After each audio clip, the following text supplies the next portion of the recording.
Hello guys, I'm back. So ngayon ay magbibigay ako ng update dito sa ating side yard. Unang-una ay ang masasabi ko is ang lamig ngayon dito. So pag ganitong month, bare months, asahan nyo na malamig talaga dito sa Thailand. Especially dito sa lugar namin, grabe ang lamig. Nasa 16 degrees ngayon yung lamig dito. Mas mababa pa sa aircon. So, yan, ang kita nyo si naka ano sila lahat, jacket, yan, no. So, balik tayo dito, no, sa ating isda. Bawas na dito yung tubig, guys, yan. So, pag malamig talaga, no, kailangan bawas. Hindi naman kailangan talaga, pero depende rin talaga din sa inyo. Pero sa akin kasi nagwo-work yung ganitong style na binabawasan ko talaga yung tubig.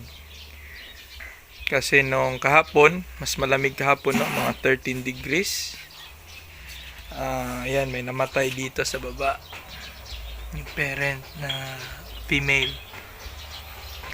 So, start muna tayo dito. Ayan.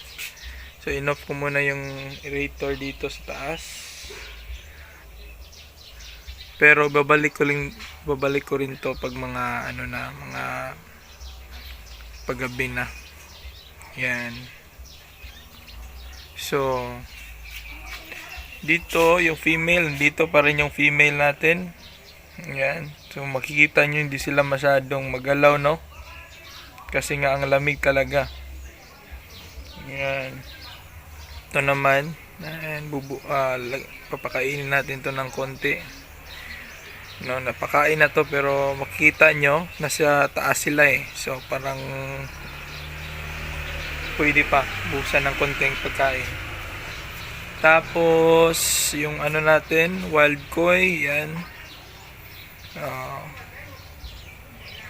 May mga pula na yan sa ulo, no? Pero hindi ko pa ito ma-release. Yung sa mga nagtatanong, hindi ko pa ito ma-release kasi medyo maliit pa. Tulang pa sa ano. Pero itong sa baba, guys, ito mga matured na to, pwede na to. Yan, no? Kita nyo yan. Pwede na yan. So, dito naman sa ating pigtail, yan, makikita nyo guys, medyo may mga blue pa rin yung iba, no? So, ito talaga yung original nilang color. Pero yun nga, na yung ano nito, breeder kasi taga Thailand din, na ano siya, yung parang ginagawa niya, nag mix breed siya ng mga guppies. At doon siya nakilala talaga, guys. So, ang pangalan niya is Guppy Rayong. So, itong dalawang strain na to, galing to sa kanya. Search nyo na lang, Guppy Rayong. Yan. Sa mga nagtatanong, medyo mahal yung ano niya, isda niya talaga, kasi nga mga sarili niyang gawa yung iba talaga. Di mo makikita. Yun kasi yung gusto ko eh, yung di pa masyadong nasa market, or yung unique siya ba, unique. Kasi yung mga AFR, ano pa yun, yung mga P-Dirt, yung mga ganon, marami na siya, pero maganda pa rin yung mga strain na yun, guys. Doon kayo makakita ng mga strain na hindi nyo pa nakikita.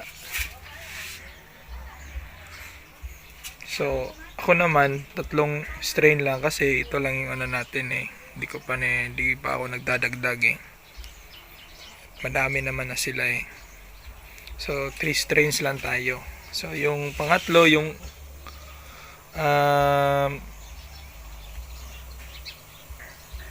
sa baba, itong ating bingko. explain ko na to, nasabi ko na to dati, no? Sa last video natin na yan, ito hindi ribbon. Ito naman yung mga ribbon. Ito sila guys, galing to sila sa taas. Galing sila dito. Yan, galing sila dyan. Tapos, di ko lang alam bakit nandun sila palagi sa sulok. Nilagyan ko na yan ng yung gamot nila. Ayan. Shout out nga pala kay Shine, Safi, and Hubs, Bostonix, at kay Heart Angel 6153. Shout out din kay Lola Ilang Dili Dili at kay Asfi Gaming 129. Yan, nilagyan ko na nito guys. Para siyang betadine ba, kulay. Pag nagsisend din sila ng isda, ito rin yung ginagamit nila, no? So makita niya sa mga Thailand na yung mga sender, kulay parang kulay betadine yung nila, tubig. Ito yung nilalagay nila. So gamot din to siya. Hindi sila dito ng nagagamit din naman sila nung yung tawag nun, yung blue na nilalagay din sa aquarium. Ayan, naglalagay din sila nun. Pero pag sa isda, ito. So kita ko sa inyo. Lagyan natin tong isa. Sample ito. Dito na lang sa parents ng kasi medyo nag-aano sila eh. Sumasayaw-sayaw. Ayan. Isang patak lang yan. Ayan. Ito rin medyo nasayaw din sila. Isang patak lang din. Yan.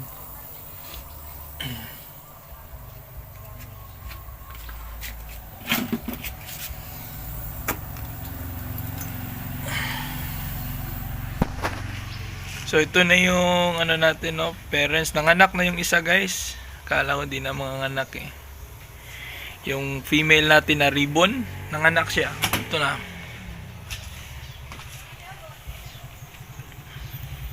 Yan. Madami siya. Ribbon din to. So dito muna sila ng mga 2 weeks siguro, tapos bili ako ng palaking lalagyan. Kasi dito hindi sila masyadong naaarawan. Yan. Tsaka yung dito sa taas.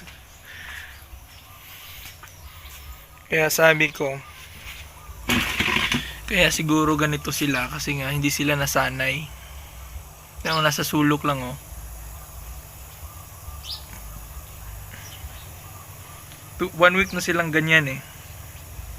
Nasa sulok lang talaga sila, hindi sila hindi sila nagalaw diyan. Lumalabas lang sila ng konti pag pag nakain, pag nagutom. Pero hindi kagaya nito, tingnan niyo sila, oh. Oh, nandito sila, oh. Oh, ito pa, nandito rin. 'Di ba? Oh. Nandiyan sila eh sa harapan. Ito sila, nandun talaga sila sa sulok. Naalala ko pala last year, meron din ako na experience ganito pala. Nilagay ko sila sa ganito din. Hindi sila masyadong naaarawan. Nagaganyan din. Pag nilagay mo na sa aquarium na nasisinaga ng araw. So ang idea ko is siguro balik ko muna sila doon sa taas. Sama ng mga babae, or pagpalitin ko mga babae dito sa baba. Dito sila sa taas. Kasi hindi sila gumagalaw eh. Meron yun yung iba. Parang takot talaga sila ba? No? So yun lang. Magpapakain ako ngayon ng BBS. Yan yung BBS natin. Ayan. sakto pa naman din yung ano dyan, yung BBS. Okay lang na nakakaano pa naman. Pwede pa naman din. So, dito na lang magtatapos yung video ko guys. Saka, salamat sa mga new subscribers. Saka yung mga bumili ng isda, no? Yung gustong bumili ng isda. Yan, baka next year. Yung sa Pilipinas. Yung transshipper pala guys is yun si Interfish Thailand, yung sa vlog ko. Mag-update siya, magbibigay siya ng update kung kailan siya makakasend ng isda. Tapos yung niya, contact niya doon sa Pilipinas. Nandun din naman yung number. So, yun yung kukontakin nyo. Yung nasa mga Luzon, taga Luzon. Or kung may taga Mindanao man, ganyan. Ayan. Pwede na rin to. Okay na to. Na to. Ayos na to. Pwede na to masend din. Ayan. Sige. So, dito na lang magtatapos yung video guys. Salamat. Don't forget to subscribe, like, and share. And bye-bye. Merry Christmas.